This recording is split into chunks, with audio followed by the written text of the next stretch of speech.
What's going on, everybody? It's me. I'm back. Refining Fire Chiles pod review. You guys didn't think I left, did you? Nope. Just waiting for Jim to send some pods. He had between marrying off his son and raising puppies and stuff like that. He's been busy, and I think he wanted to get his seed stuff ready and all that good stuff. Anyway, I got a pretty cool pod here. This is a chocolate Bhutlah CS. It stands for Chad. So I just want to look at it, the name, just to say it right, man. Soliski. I hope I say it right, Chad, if you ever watch this video. Anyway, I'm going to read on it real quick.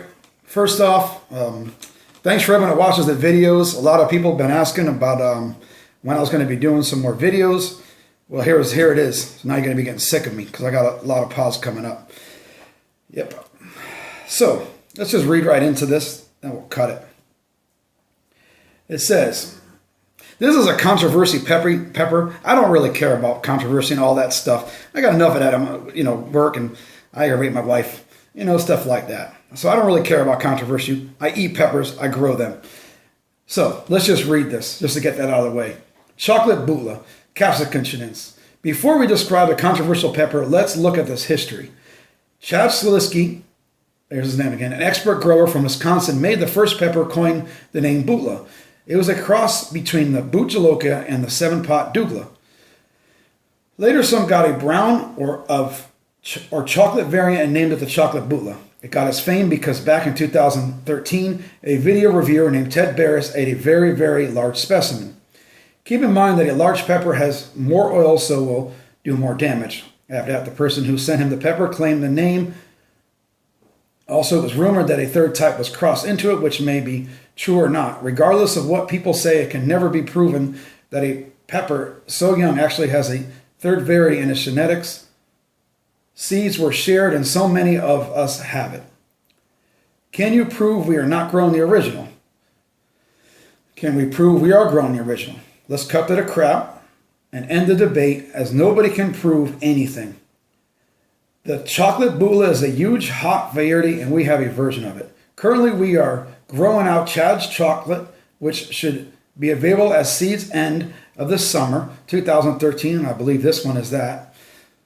So we will have two phenotypes or versions. The chocolate Bhutlah has great heat and grows huge, elongated naga-type pods. The skin is very bumpy, and width is much larger than a naga's or ghosts. The chocolate Bhutlah chili plants can grow over 4 feet tall, and blah, blah, blah. What does it say? You get some variations, as this is young strain. Like I said, I don't care about who makes what. I also wanted to add that it was made popular a couple of years ago. Steven, I consider him a friend of mine. He's out in Georgia. He sent us some pods out. It was Ted Barris, Chili Beast, my buddy Jason Riley, and the famous YouTuber LA Beast. So those guys really made it famous. So if you look up this video, and if you look at mine, you're going to see links to theirs because they're the biggest ones. And I think, who else? Bill Moore, I think, has done it too, and maybe a couple other guys. But anyway, those are some of the biggest names out there that did it. So anyway, let's just go to this. So I just want to say all that and get it out of the way. I did not view this pepper ever. I'm glad I didn't because of all the crap they were talking about, but I got it now, and I don't turn peppers down. Now, I just cut this. You can see it's starting to get soft. I got about 9 peppers from them. They're all super hots. I had to put them in the freezer, man. There's no other choice. I kept one more out there because it was getting a little soft. I'll just bang that out tomorrow. But I just don't want them to get too soft, and I don't want them to rot, honestly, too. It could also change flavor profiles, and I like it crunchy.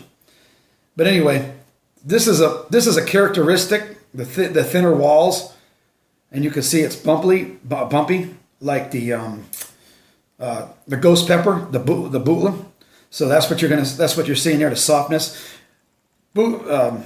Douglas are more thicker, a little bit thicker wall, like most 7-pots are. But this guy is thin. So let's finish cutting them. Don't really want to touch the oil on this beast. This oh my, I could already see the oil. This is a good sized pepper. As you can see, I could already smell it by cutting it open. Look, that's the card, okay? I have no idea what the Scoville in it is. Probably no one is, and I'm sure no one's tested this pepper, but I know it's hot.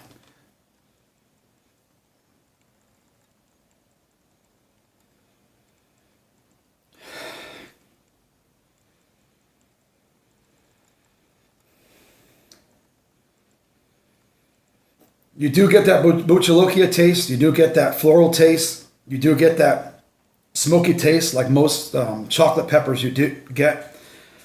I know it's going to be hot. Let's go for this ride and just get it over with.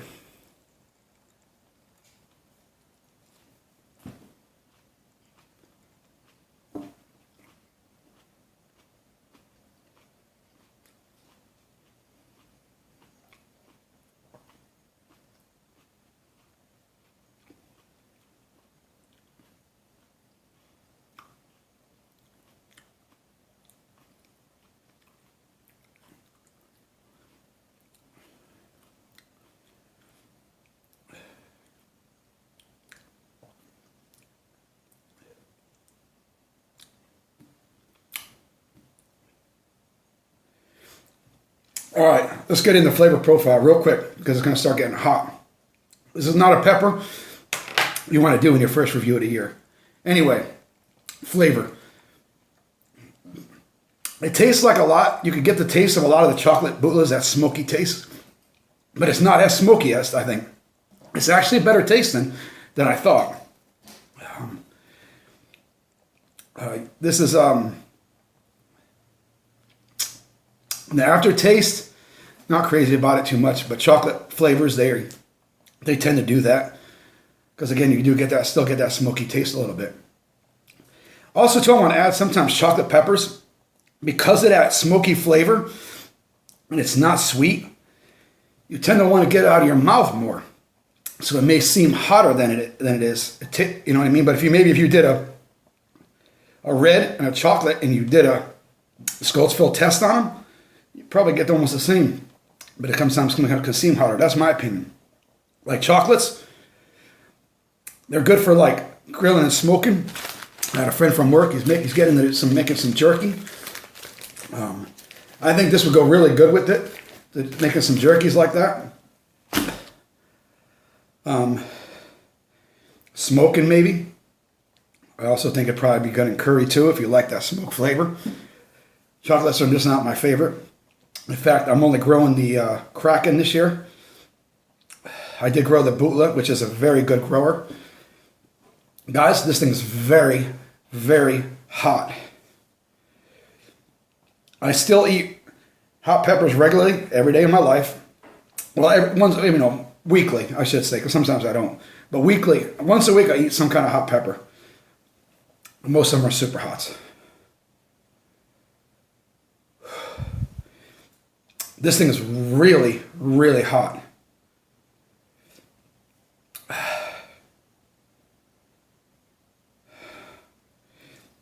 My saliva glands are kicking in. My tongue is on fire. My throat is starting to burn, like that strep throat feeling. I'm starting to feel it on my chest go down. I'm sweating, tearing. So yeah, it's definitely hot. This is the hottest pepper I've ever eaten. Quite possibly.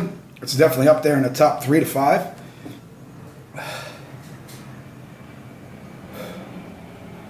The Kraken was a beast too, so it's definitely up there.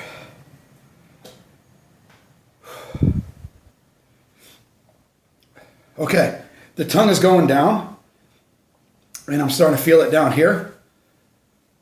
But I know it's going to linger. I can tell. But very cool and exciting pepper to grow if you wanted to. Probably just need one plant. Get a couple bags, a bag to put in your freezer. That's all you probably need. If you're going a whole bunch of other stuff, or you're making hot sauce, you might want to make more. But if it's anything like the Bhutlah, if it's anything like the ghost pepper or the 7-pot Douglas, you're probably going to give out a lot of pods. So, anyway, that wraps it up, man. I'm sure it's going to be some hotness and pain in my throat. It's got that Aftertaste I do not like. Ooh. But besides that, it's decent. But the upfront flavor was better than going down to the palate or the aftertaste. Don't care for that aftertaste, man. But anyway, appreciate you guys watching. Keep your eyes out for more videos. I'm not done yet. Thanks a lot, guys. Later.